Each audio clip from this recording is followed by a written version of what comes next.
Bayangkan kamu bangun pagi, membuka jendela, dan bukannya mendengar suara ayam berkokok, kamu malah mendengar suara itu. T-Rex di halaman rumahmu. Selama lebih dari 30 tahun, Jurassic Park telah menanamkan mimpi, sekaligus mimpi buruk bahwa menghidupkan kembali dinosaurus itu mungkin. Kita semua tahu ceritanya. Seekor nyamuk purba menggigit dinosaurus, terperangkap dalam getah pohon yang menjadi batu ambar atau ember, lalu voila, kita punya DNA dino. Tapi hari ini, di tahun 2025, saya harus memecahkan gelembung imajinasi itu. Sains di balik Jurassic Park menyimpan satu kebohongan besar. Tapi jangan kecewa dulu, karena realitas sains hari ini justru jauh lebih gila. Kita tidak akan membahas T-Rex, kita akan membahas bagaimana teknologi ini sekarang digunakan untuk membangkitkan mamut di Kutub Utara. Dan yang paling penting, bagaimana teknologi yang sama sedang menjadi harapan terakhir bagi hewan legendaris di tanah air kita. Harimau Jawa dan badak Sumatera. Siapkan popcorn kalian, kita akan membedah sains di balik kebangkitan spesies yang punah. Oke, mari kita mulai dengan kebohongan besar. Kenapa sampai sekarang kita tidak bisa membuat T-Rex? Jawabannya ada pada satu hukum fisika yang menyebalkan, termodinamika. Dalam film, DNA dinosaurus awet di dalam perut nyamuk yang terbungkus batu. Masalahnya, DNA itu molekul yang rapuh, sangat rapuh. Bahkan jika terlindung sempurna dari udara dan air, radiasi alami dari bumi akan menghancurkan ikatan kimia DNA seiring waktu.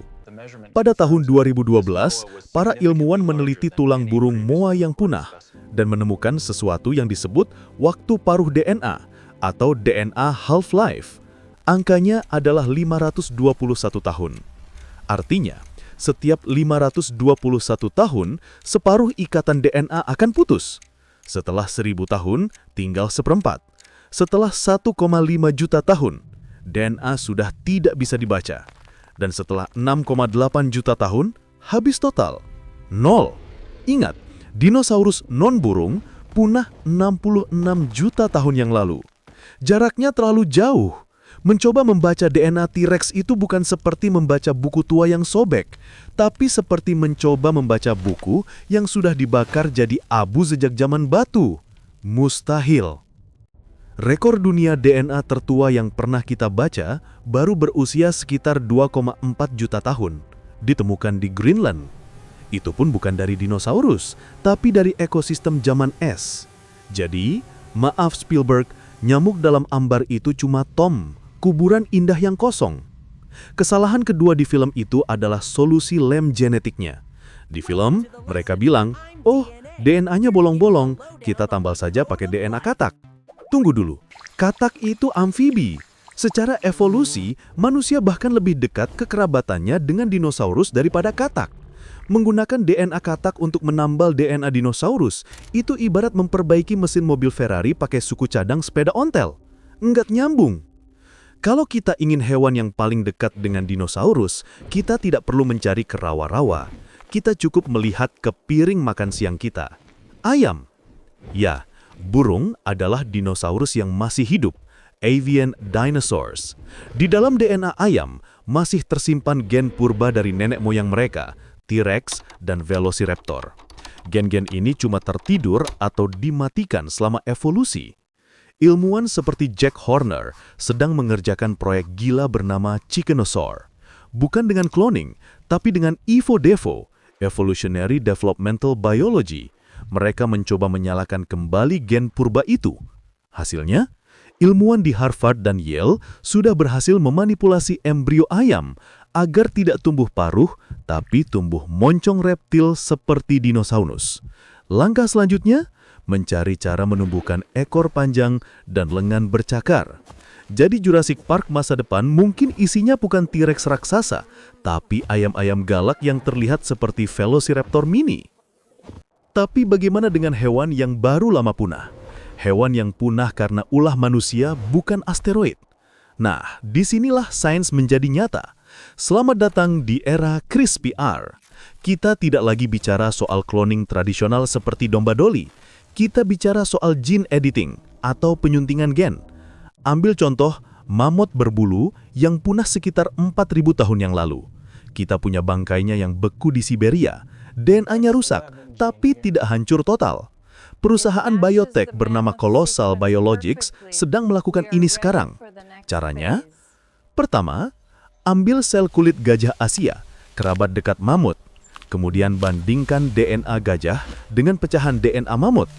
Temukan gen-gen kunci, gen rambut tebal, gen lemak tebal, gen tahan dingin. Lalu gunakan gunting CRISPR untuk copy-paste gen mamut itu ke dalam sel gajah. Hasilnya, bukan cloning murni, tapi gajah Asia yang diprogram ulang menjadi mammoth. Tujuannya bukan cuma pamer, tapi untuk mengembalikan ekosistem padang rumput di Kutub Utara yang bisa membantu melawan perubahan iklim. Target mereka, bayi mammoth pertama, lahir di sekitar tahun 2028. Dan bukan cuma mammoth, mereka juga sedang mengerjakan harimau Tasmania atau Thylacine dan burung dodo. Teknologi ini nyata dan sedang berjalan saat kita membahas ini sekarang. Nah, sekarang pertanyaan paling penting. Apa hubungannya semua teknologi canggih ini dengan Indonesia? Jawabannya, segalanya. Kalian mungkin dengar berita heboh di tahun 2024 kemarin. Badan Riset dan Inovasi Nasional atau BRIN mengumumkan hasil analisis DNA dari sehelai rambut yang ditemukan di Sukabumi. Hasilnya mengejutkan. Rambut itu 97,8% cocok dengan harimau Jawa atau Panthera tigris sundaica. Padahal harimau Jawa sudah dinyatakan punah sejak 1980-an. Jika harimau Jawa benar-benar sudah punah, teknologi mammoth tadi bisa jadi satu-satunya jalan. Kita punya spesimen kulit harimau Jawa di museum, kita punya kerabat dekatnya, harimau Sumatera. Secara teori, kita bisa menggunakan CRISPR untuk mengedit genetik harimau Sumatera agar memiliki sifat-sifat harimau Jawa. Tapi ada yang lebih mendesak daripada membangkitkan yang mati, yaitu menyelamatkan yang sedang sekarat. Lihat ini, badak Sumatera. Jumlahnya kritis, kurang dari 80 ekor. Mereka sangat sulit berkembang biak secara alami. Disinilah teknologi dino DNA tadi berperan nyata. Di IPB University dan fasilitas konservasi kita, para ilmuwan sedang membangun biobank atau kebun binatang beku. Mereka menyimpan sel telur, sperma, dan sel kulit badak. Mereka menggunakan teknologi bayi tabung tingkat lanjut, bahkan meriset penggunaan sel punca atau stem cells. Teknologi yang sama yang dipakai untuk mammoth untuk menciptakan embrio badak di lab. Jadi, bagi Indonesia, sains ini bukan tentang membuat taman hiburan. Ini adalah race against time, perlombaan melawan waktu, untuk memastikan anak cucu kita tidak hanya melihat badak Sumatera lewat buku sejarah. Sains telah membawa kita ke ambing pintu kehidupan kedua. Dari ayam yang menjadi dinosaurus, gajah yang menjadi mammoth, hingga harapan baru bagi harimau dan badak kita. Tapi seperti kata Ian Malcolm di Jurassic Park, ilmuwan terlalu sibuk memikirkan apakah mereka bisa, sampai lupa berpikir apakah mereka harus. Menghidupkan kembali spesies punah membawa resiko. Apakah mereka akan menjadi hama? Apakah tempat hidupnya masih ada? Namun satu hal yang pasti, teknologi ini memberi kita kesempatan kedua, bukan untuk bermain Tuhan, tapi untuk memperbaiki kesalahan kita di masa lalu yang telah merusak alam. Mungkin kita tidak akan pernah melihat T-Rex asli berlari di Jakarta. Dan jujur saja, itu mungkin berita bagus. Tapi melihat badak Sumatera tetap lestari berkat teknologi ini, itu baru ending film yang saya inginkan. Terima kasih sudah menonton. Jangan lupa like, subscribe, dan tulis di kolom komentar hewan punah apa yang menurut kalian wajib dihidupkan kembali. Sampai jumpa di video berikutnya.